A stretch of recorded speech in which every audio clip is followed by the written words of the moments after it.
ఒక్కసారి కొమ్మూరి గోల్డ్ కి కాల్ చేయండి. తాకట్లో ఉన్న మీ బంగారాన్ని విడిపించి మార్కెట్ ప్రైస్ కి వాళ్ళు కొనుక్కుని మిగతా డబ్బులు మీకు ఇచ్చేస్తారు. నమస్తే, వెల్కమ్ టు మనం టీవీ.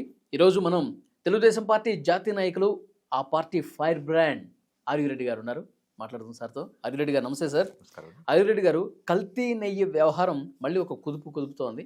అంటే వైసీపీ నాయకులు తమకు అనుకూలంగా ఈ సిబిఐ నేతృత్వంలోని సిట్ ఇచ్చినటువంటి నివేదికని తమకు పాజిటివ్గా మార్చుకుంటున్నారు. ఎక్కడా కూడా జంతువుల కొవ్వు అనేది లేదు, నిర్ధారణ చేయలేదు, జంతువుల కొవ్వు కలవలేదని చెప్తున్నారు. కానీ మీరు చేసినటువంటి దుష్ప్రచారం మొత్తం ఇది జంతువుల కొవ్వు కలిపి చేశారు లడ్డూలు అని చెప్పి మాట్లాడారు. ఇప్పుడు తలకాయ ఎక్కడ పెట్టుకుంటారు తెలుగుదేశం పార్టీ నేతలు చంద్రబాబు, పవన్ కళ్యాణ్ వీళ్ళందరూ ఇప్పుడు ఏం చెప్తారు అని మాట్లాడుతూ ఉన్నారు. అసలు సిగ్గుందా మీకు? అసలు సిగ్గుందా? ఫస్ట్ మిమ్మల్ని అడిగి ఒకటే క్వశ్చన్, సిగ్గుందా మీకు? అసలు ఏ రిపోర్ట్ ఇచ్చింది మీకు జంతువు కళేబరాలు లేవని చెప్పేసి? ఏ రిపోర్ట్ ఇచ్చింది మీకు అక్కడ జంతువులకు సంబంధించిన మాంసం సంబంధించిన రసాయనాలు కానీ కొవ్వు కానీ లేదని ఏ రిపోర్ట్ ఇచ్చిందో ముందు ఈ పనికి మాలిన దుర్మార్గమైన మురికి పార్టీని ఏదైతే ఉందో వైసీపీ యువజన శ్రామిక రైతు పార్టీకి సంబంధించిన నాయకుడు ముందు చూపించమని చెప్పండి. మీ నాయకుడు దుర్మార్గమైన పనిచేసినాడు. బావ కళ్ళల్లో ఆనందం కోసం బావ ధర్మారెడ్డిని, బాబాయి సుబ్బారెడ్డిని, అన్నయ్యని కరుణాకర్ రెడ్డిని, వీళ్ళందరి మీ యొక్క సుఖ సంతాల కోసం, అంటే వాళ్ళ యొక్క బాగోగుల కోసం మీ అనులైన వ్యక్తుల్ని కంపెనీలో పెట్టుకొని ఈరోజు ప్రజల యొక్క ఇష్ట దైవం, ప్రతి ఇంటికి కుల దైవం ఆ యొక్క విలవేలిపోయినటువంటి సాక్షాత్ తిరుమల తిరుపతి వెంకటేశ్వర స్వామి వారితోనే ఈరోజు మీరు పెట్టుకుంటా ఉన్నారే. అసలు యువజన శ్రామిక రైతు పార్టీ అనే దానికి అసలు మీకేమైనా ఈ యొక్క హిందూ ధర్మం పట్ల కానివ్వండి, హిందూ మనోభావాల పట్ల కానివ్వండి, తిరుమల తిరుపతి వెంకటేశ్వర స్వామి యొక్క భక్తుల మీద కానివ్వండి, సనాతన ధర్మం పట్ల కానివ్వండి, మీకు ఏదైనా సరే ఒక బాధ్యత ఉందా? అసలు జగన్మోహన్ రెడ్డి మేము అడుగుతా ఉన్నాం, జగన్మోహన్ రెడ్డి గారు మీరు ఏ కులానికి సంబంధించిన వ్యక్తులండి? మీరు ఏ మతానికి సంబంధించిన వ్యక్తులు? అంటే ఈరోజు మీరు చేస్తున్న దుష్ప్రభావం ఏమైతే ఉందంటే, అంటే తిరుపతి దేవస్థానాన్ని తీసుకొని వెళ్ళి జెరూసలేం చేయాలనుకుంటా ఉన్నారా? అంటే మీరు ఒక క్రైస్తవుడు అయితే కనుక ఆ క్రైస్తవ మతాన్ని తీసుకొని జెరూసలేం చేయాలనుకుంటా ఉన్నారా? అది ఎప్పటికీ జరగదు. ముందు మీరు చూపించండి అయ్యా, ఏ రిపోర్ట్ ఇచ్చిందో మీరు చూపించండి. ఈరోజు సాక్షాత్ సిబిఐ మీకు డైరెక్ట్గా ఈరోజు రిపోర్ట్ ఇవ్వడం జరిగింది. ఆ రిపోర్ట్ మేము చూపించడం జరిగింది. క్లియర్గా చదువుకోండి. ఈరోజు పబ్లిక్ డొమైన్లో ఉంటుంది కదా. మీరు ఎలాగో వేలు ముద్రగాళ్ళు, దొంగ సర్టిఫికేట్లు తీసుకొని దొంగ ఎగ్జాములు రాసిన నాయకుడు, ఒక ఆలీబాబా 40 దొంగల్లో ప్రధానమైన నాయకుడు జగన్మోహన్ రెడ్డి గారు. అలాంటి వ్యక్తులు గారు కూడా అనడానికి కూడా సభ్య సంబంధం సిగ్గుపడతా ఉంది. కాకపోతే మేము మీడియాలో ఉన్నాం కాబట్టి గౌరవించాలా? ఆ నాయకుడు చూడమని చెప్పండి. పబ్లిక్ డొమైన్లో ఉంటుంది కదా. ఏదైతే సిట్ అనేది మీ యొక్క ప్రభుత్వ ఆధీనంలో ఉన్నప్పుడే, మీ యొక్క అధికారంలో ఉన్నప్పుడే, మీ యొక్క దుర్మార్గమైన పార్టీ అధికారంలో ఉన్నప్పుడే ఐఎఫ్టిఆర్ఐ అనేది మీకు రిపోర్ట్ ఇవ్వడం జరిగింది. ఆ రిపోర్ట్ను మీరు తొక్కిపెట్టలేదా? 2019 నుంచి 2024 వరకు ఎవరి ప్రభుత్వం ఉందండి? వైసీపీ ప్రభుత్వం ఉందా, లేకపోతే ఇతరత్ర పార్టీల ప్రభుత్వం ఉందా? దానికి సమాధానం చెప్పండి. వీళ్ళు విమర్శించే అద్దపద్దం లేని, అనకూడదు తలాతోకా లేని నాయకులు అందరూ కూడా ఈరోజు తగుదనమ్మా అని బయటకు వచ్చి మాట్లాడుతూ ఉన్నారంటే మీకు ఎంత అజ్ఞానంతో మీరు తిరుగుతున్నారని ఇప్పుడు అర్థమైపోతా ఉంది. ఐఎఫ్టిఆర్ఐ అనేది ఎప్పుడు ఇచ్చింది మీకు? మీ యొక్క ప్రభుత్వంలోనే కదా ఇచ్చింది. దాన్ని తొక్కుపెట్టింది ఎవరు? అప్పుడు మీ ఈవో ధర్మారెడ్డి, అప్పుడు మీ బాబాయ్ సుబ్బారెడ్డి.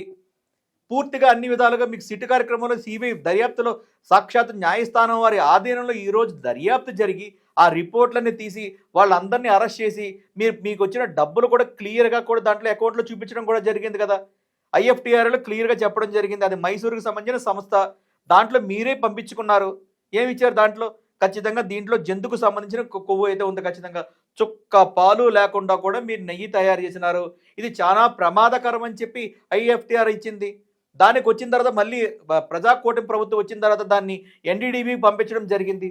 ఆ ఎన్డీడీబీలో కూడా క్లియర్గా సుప్రీంకోర్టు వారి ఆధీనంలో, న్యాయస్థానం వారి ఆధీనంలోనే దర్యాప్తు జరిగింది. దానికి ల్యాబ్ రిపోర్ట్ కూడా వారికి సీట్గా పంపించడం జరిగింది. దానికి సప్లిమెంటరీ ఛార్జ్షీట్ కూడా వేయడం జరిగింది సిట్ వారు.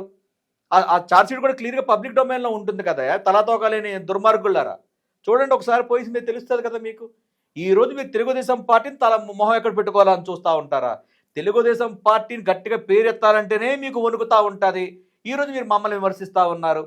దొంగే దొంగ అన్నట్టుగా హిందీలో ఉల్టా చోర్ కొత్వాలకో దాంటే అని చెప్పి ఒకటి ఉంది, మీకు కూడా తెలిసే ఉంటుంది. అది దొంగ ఈరోజు దొంగ అరుస్తున్నట్టుగా ఈరోజు మీరు అరుస్తూ ఉన్నారే.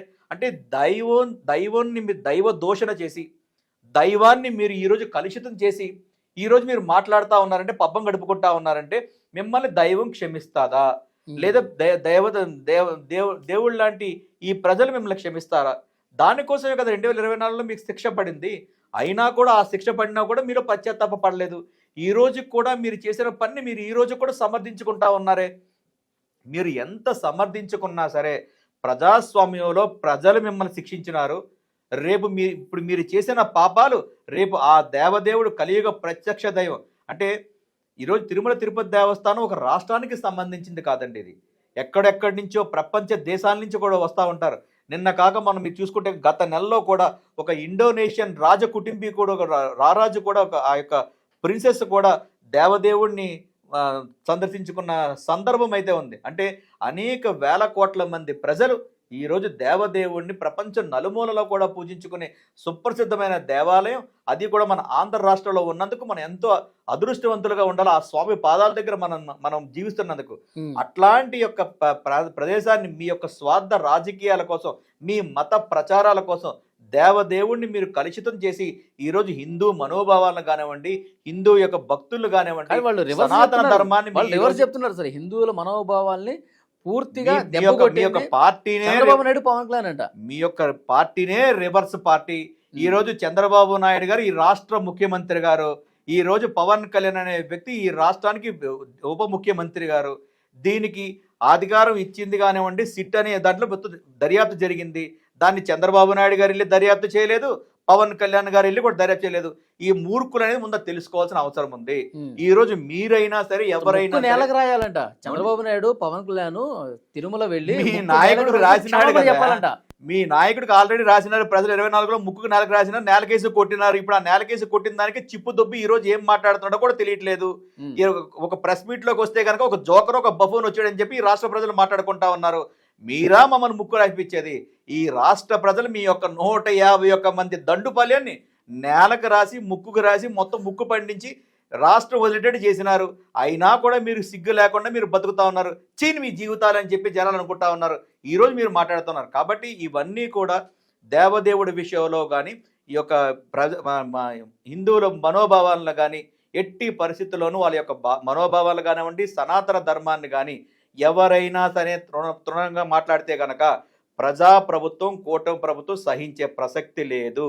వాళ్ళు ఎలాంటి వాళ్ళైనా సరే శ్రీవారి చేసిన గౌరవంలో, శ్రీవారి విషయంలో చేసిన గౌరవంలో ఖచ్చితంగా చట్టపర శిక్ష అనుభవించాల్సిందే.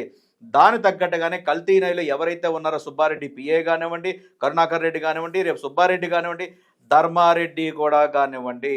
కాబట్టి ఇప్పుడు మీరు ఉదాహరణ తీసుకుంటే కనుక శ్రీవారితో పెట్టుకుంటే ఆఖరికి కలియుగ ప్రసిద్ధాంతో పెట్టుకున్నారు. కాబట్టి ధర్మారెడ్డి కొడుకు కూడా కాలం చేశాడనే సంగతి మర్చిపోకూడదు. దేవదేవుడికి మనం ఎప్పుడు మోకరిల్లాలి తప్ప ఆ దేవదేవుడిని మనం ఢీకొట్టామంటే కనుక మనం మనుష్యులు అనే సంగతి మనం మర్చిపోకూడదు. కాబట్టి ఈ తెలివి తక్కువ వైసీపీ వ్యక్తులు చేసిన ప్రచారాలు కానివ్వండి, దుష్ప్రచారాలు కానీ ఈరోజు హిందువులు బగబగా రగిలిపోతా ఉన్నారు. కాబట్టి ఈరోజు ప్రభుత్వం మీద ఖచ్చితంగా ఒత్తిడి ఉంది. హిందువులు కాపాడాల్సిన బాధ్యత, వాళ్ళ మనోభావాలను కాపాడాల్సిన బాధ్యత, సనాతన ధర్మాన్ని కాపాడాల్సిన బాధ్యత ఈ యొక్క కూటమి ప్రభుత్వం ఖచ్చితంగా ఉంది. రేపు రాబోయే రోజుల్లో ఇంకా ఇంతకంత ఉధృతంగా వీళ్ళు చేసిన దుర్మార్గాలు ఈ ప్రజా కోర్టులో పెడతాము.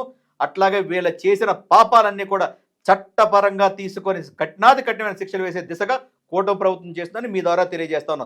మున్ముందు తిరుమల తిరుపతి దేవస్థానాన్ని ఎవరైనా చూడాలన్నా, మతోన్మాదంతో చూడాలన్నా భయపడే విధంగా చట్టం తీసుకొస్తాము. ఆ చట్టపరంగానే వీళ్ళని శిక్షిస్తాము. శ్రీవారిని కాపాడుకోవాల్సిన బాధ్యత మన యొక్క 50 మంది హిందువుల మీద ఉంది. కూటమి ప్రభుత్వం మీ ద్వారా తెలియజేస్తా ఉంటాం. Thank you very much. Thank you so much.